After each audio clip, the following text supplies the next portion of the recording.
earliest memories of my parents' outward expression of love is my mother singing the song, "I love you, a bushel and a peck," and so on and so forth. And of my dad staying with me and rubbing my back until I fell asleep. I am and have always been an anxious person, so their displays of parental love made me feel safe and well cared for.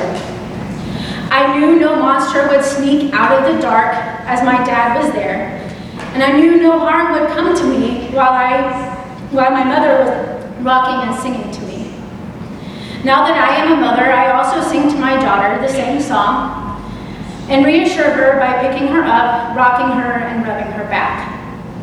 I also see her love towards me and her special, gentle mama smile she gives me.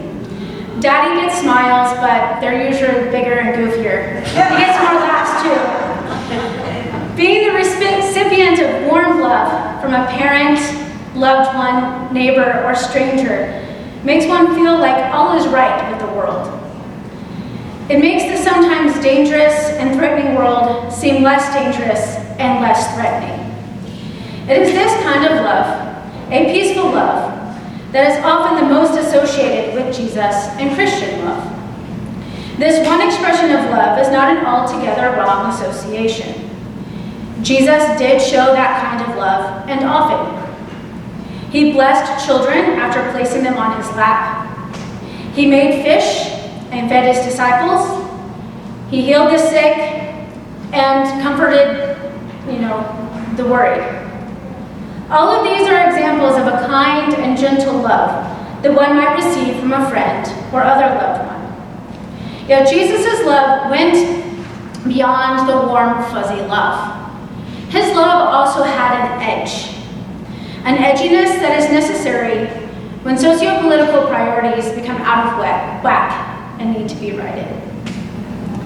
Jesus says he does not come to bring peace, but to bring the opposite, to divide. Jesus, the Prince of Peace, breaks away from this title. Jesus, filled with the fire of change and of God's love, states the cost. Christian love is not an easy love. It is not always a soft love, but can require sacrifice and stepping out of one's comfort zone. If one follows Jesus' path, one risks family and comfort. Jesus' love is uncomfortable. His love requires loving humankind so much so that one will become at odds with their family to follow his way. To walk Jesus' path and to love in a way that Jesus loved is not an easy task. I have fallen short too many times to count.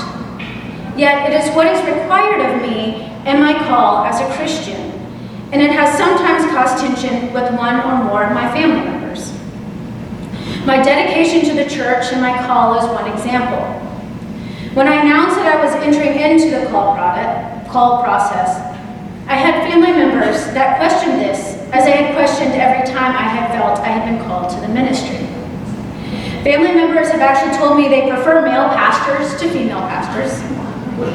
This tension is not enough for me to completely sever ties or even give them the cold shoulder, but it has caused enough of a divide for it to be hurtful and for me to know this is one way I'm not unified with my family.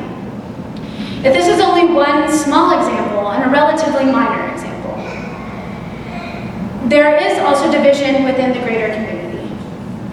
A division is occurring between those who continue to keep the current injustice because it benefits them or because they willfully refuse to see it, and those who hear the call to fight for injustice and love one's neighbor. Just in the past month, there were 3 mass shootings the first week of August. 2 of them racially motivated, and 2 of the 3 in 24 hours. After the last shooting, and after each one of the mass shootings before, the debate over gun control and mental health begins. This dominates the news scene for a few days, maybe as long as a week. But these fiery discussions fade into memory until the next shooting happens. After the Parkland shooting, students had finally had enough and began their protest. but they were stomped down because they are too young or it goes against the gun lobby. The students are the ones who are dying, yet they are the ones being ridiculed. Some of their work has paid off because there is a current bipartisan background check bill waiting for approval, but it has waited all summer to be passed and is still a controversial bill. Particularly sad thing is, it has taken 20 years since the first mass school shooting for such a bill to gain this much ground. Immigrants to the U.S. seeking better living conditions are forced into crowded conditions. Families have become separated because of the Remain in Mexico policy that requires those seeking asylum to come over the U.S. border for only their asylum hearings, creating untenable situations for families. One such story was that of a 3-year-old girl named Sophie, who had a heart condition.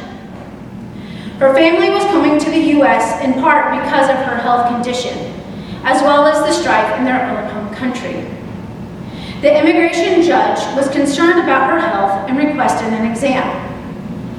After the exam, the doctor determined that she should stay in the U.S. because of access to better medical care. Because of the Remain in Mexico policy, only one parent was allowed to stay with her and her 2 siblings. The Border Patrol agent asked the 3-year-old to choose which parent she wanted to stay with. As typical 3-year-old, she chose her mother, so when it came time to separate, the father said his goodbyes, and Sophie and her siblings began to become distressed.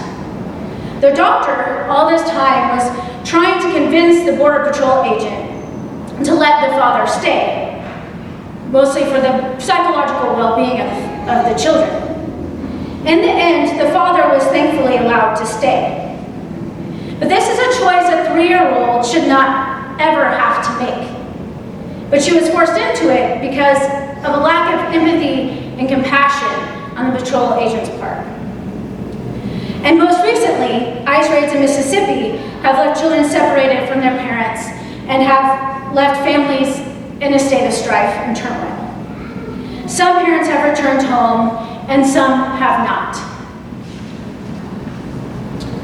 Maternal health care in the U.S. is one of the poorest in the developed world.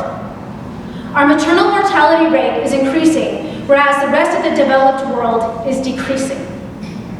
As part of that, and also part of the medical care issue, African American women are 3 times more likely to die in pregnancy, childbirth, or from complications from childbirth.